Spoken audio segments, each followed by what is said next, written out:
Morning friends, তো তোমরা দেখছো WP motivation YouTube channel. WP motivation YouTube চ্যানেলের পক্ষ থেকে প্রত্যেককে স্বাগত জানাই বন্ধুরা। তো আজকে তোমাদের কী বিষয়ে ভিডিও করতে চলেছি, তোমরা টাইটেল এবং থাম্বনেল দেখেই অবগত হয়ে গেছো তোমাদের কী বিষয়ে কিন্তু আজকে ভিডিও করতে চলেছি। তো আজকের ভিডিওটা তোমাদের জন্য খুবই গুরুত্বপূর্ণ কিন্তু ভিডিও হতে চলেছে। তো আজকের ভিডিওটা তোমাদের যত গ্রুপ রয়েছে গ্রুপে কিন্তু বেশি বেশি করে কিন্তু শেয়ার করবে, এবং যদি সত্যি খুব হেল্পফুল মনে হয় একটা করে লাইক করে দেওয়ার কিন্তু অনুরোধ রইল। তো অনেক দিন পর তোমাদের জন্য কিন্তু ভিডিও করছি। অনেকে আমাকে রিকোয়েস্ট করছে এটা নিয়ে বলার জন্য। তো বেসিক্যালি আমি দেখবে প্রায় 1 মাস হয়ে গেল ডাব্লিউপি রিলেটেড কোনো আপডেট তোমাদের সামনে কিন্তু আমি দিইনি, ঠিক আছে। তো লাস্ট তোমাদের প্রায় ফেব্রুয়ারি মাসের 20 তারিখের আশেপাশে আমি একটা ভিডিও প্রোভাইড করেছিলাম। সেখানে তোমাদের এই যে রিক্রুটমেন্টটা, যেটা আমি অনস্ক্রিনে রয়েছে দেখতে পাচ্ছ, recruitment to the post of constable in West Bengal police 2024, অর্থাৎ এই যে রিক্রুটমেন্টটা, যেটা নিয়ে তোমাদের সব থেকে বেশি প্রশ্ন, ঠিক আছে। তো এই রিক্রুটমেন্টটার তোমাদের রেজাল্ট কবে প্রকাশিত হতে পারে বলে তোমাদের বিভিন্ন জায়গায় বিভিন্ন রকম তোমরা আপডেট পাচ্ছ, ঠিক আছে। তো দেখো, আমি ক্লিয়ার কাট অনেক দিন আগেই তোমাদের কিন্তু বলেছিলাম যে এই মুহূর্তে রেজাল্টের কোনো আপডেট নেই, ঠিক আছে। তারপরেও মানে আমার নামে তোমরা বিভিন্ন রকম কথা বলেছিলে, অনেকে অনেক জায়গায় মানে আমার চ্যানেলে রিপোর্ট মারা হোক, এরকম অনেক কিছু বলা হয়েছিল, ঠিক আছে। তার জন্য আমি আর কোনো ভিডিও তোমাদের জন্য কিন্তু প্রোভাইড করিনি। আলটিমেট তোমরা এখনও পর্যন্ত বুঝতে পারছো যে 15 তারিখ ইলেকশন যে ডেট, সেটা কিন্তু ঘোষণা করা হয়েছে। তো প্রত্যেকে যেন ইলেকশনের ডেট ঘোষণা মানেই, ঠিক আছে, সেখানে কিন্তু এমসিসি চালু হয়ে যায়, ঠিক আছে। আদর্শ আচরণবিধি কিন্তু সেটা লাগু হয়ে যায়। তো তার জন্য কিন্তু তোমাদের কোনো রকম কোনো কাজ করা যায় না, এটা অনেকেই জানো, ঠিক আছে।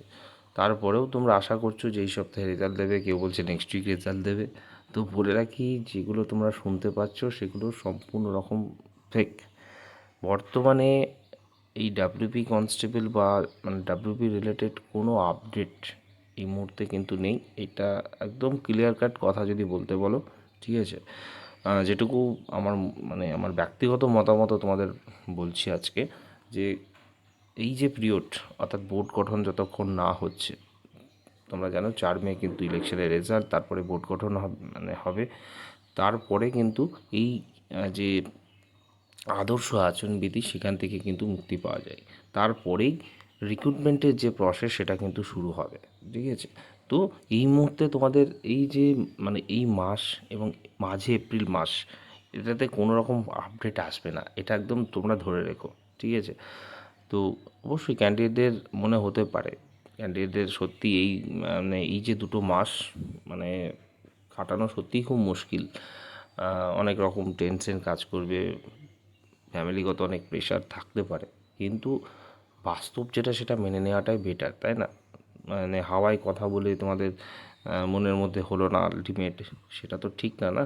যেটা বাস্তব সেটা তোমাদের প্রত্যেককেই মানতে হবে। আর এটাই হচ্ছে ফ্যাক্ট, যে তোমাদের রেজাল্ট এই মুহূর্তে কোনোভাবেই প্রকাশিত হচ্ছে না, ঠিক আছে। এটা প্রত্যেকে তোমরা ধরে রেখো। তো শুধুমাত্র এই রিক্রুটমেন্ট নয়, তোমাদের আরও যে রিক্রুটমেন্টগুলো যেগুলো পেন্ডিং রয়েছে, ঠিক আছে। Recruitment to the post of constable lady constable in Kolkata police 2024, এই রিক্রুটমেন্টেরও তোমাদের কিন্তু আফটার ইলেকশন তোমাদের কিন্তু রেজাল্ট পাবলিশ হবে। অ্যান্সার কি, পিএম এবং পিটি যেগুলো রয়েছে, যেমনটা তোমাদের আগে আপডেট দিয়েছি সেই মতোই কিন্তু হবে। এটাও কিন্তু অনেক আগেই তোমাদের বলেছিলাম, প্রায় জানুয়ারি মাসেই বলেছিলাম যে এটার ইলেকশনের আগে এর রেজাল্ট আসার সম্ভাবনা একদমই নেই। তো দেখতে পাচ্ছ এখনও পর্যন্ত আসছে না, তার মানে, এবং ডেপুটেশনে যেমনটা বলা হয়েছে, তো বুঝতে পারছো এটা ভোটের পরেই এর প্রক্রিয়া কিন্তু শুরু হবে। Recruitment to the post of sub inspector unarmed branch, sub inspector armed branch and sergeant in Kolkata police 2023, এই রিক্রুটমেন্টটার যে প্রসেস অনেকটাই মানে এগিয়ে গেছে, এটুকু তোমরা ধরে রাখতে পারো। এই রিক্রুটমেন্টের যে রেজাল্ট সেটা ভোটের পরেই তোমাদের আসবে, এবং এই প্রসেসটা ধরে রাখো তোমাদের খুব দ্রুত হবে, ঠিক আছে। এটা তোমরা ধরে রাখতে পারো, কারণ এটা অনেকটাই এগিয়ে আছে। সেক্ষেত্রে আমার ব্যক্তিগত যেটা মানে মতামত যদি বলতে পারো, এই রিক্রুটমেন্টটাও কিন্তু তোমাদের দ্রুত করতে পারে পিআরবি, ঠিক আছে। আর কেপি কনস্টেবল নিয়ে তোমাদের বললাম, আর ডাব্লিউপিএসআই এর আগেও বলেছি, আবারও বলছি, এটা অনেক দেরি হবে। ঠিক আছে। নতুন ভ্যাকান্সি নিয়ে এখন কোনো আপডেট এই মুহূর্তে নেই, ঠিক আছে। বোর্ড গঠনের পরেই নতুন যে বিজ্ঞপ্তি সেগুলো আসার কথা হবে, তারপরেই তোমাদের বিজ্ঞপ্তি প্রকাশিত হবে। এমন নয় যে বিজ্ঞপ্তি আসবে না, এবছর ভ্যাকান্সি আসবে, সেটা ডেপুটেশনেও জানা গেছে, তাই না? তো নতুন বিজ্ঞপ্তি আসবে, constable SI both WP KP আসবে, সেটা কিন্তু দেরি হবে, ঠিক আছে। মানে ভ্যাকান্সি রিপোর্টেড হবে, তারপরে কিন্তু ভ্যাকান্সি নিয়ে আপডেট আসবে, তাই না? তার জন্য প্রত্যেকে কিন্তু ওয়েট করতে হবে।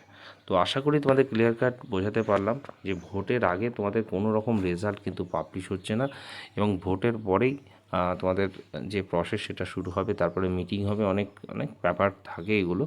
তো তারপরে ধাপে ধাপে যখন আপডেট আসবে, ঠিক আপডেট পেলে অবশ্যই জানানো হবে, ঠিক আছে। তো অনেকেই বলতে পারে, তাদের কথায় কান দিও না, এটুকু তোমাদের বলবো।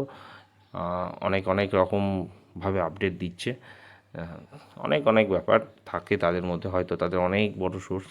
আমাদের ছোটো মাথা, ছোটো মানুষ আমরা, যেটুকু খবর পাই সেটাই তোমাদের সামনে দেওয়ার চেষ্টা করি। তবে বাস্তবতা যদি তুলে ধরতে পারো, তো এটুকুই বলতে পারি, এই মুহূর্তে কোনো রকম রেজাল্ট পাবলিশ হবে না, ঠিক আছে। এটুকু তোমরা ধরে রাখো। চলো, বাই, টাটা।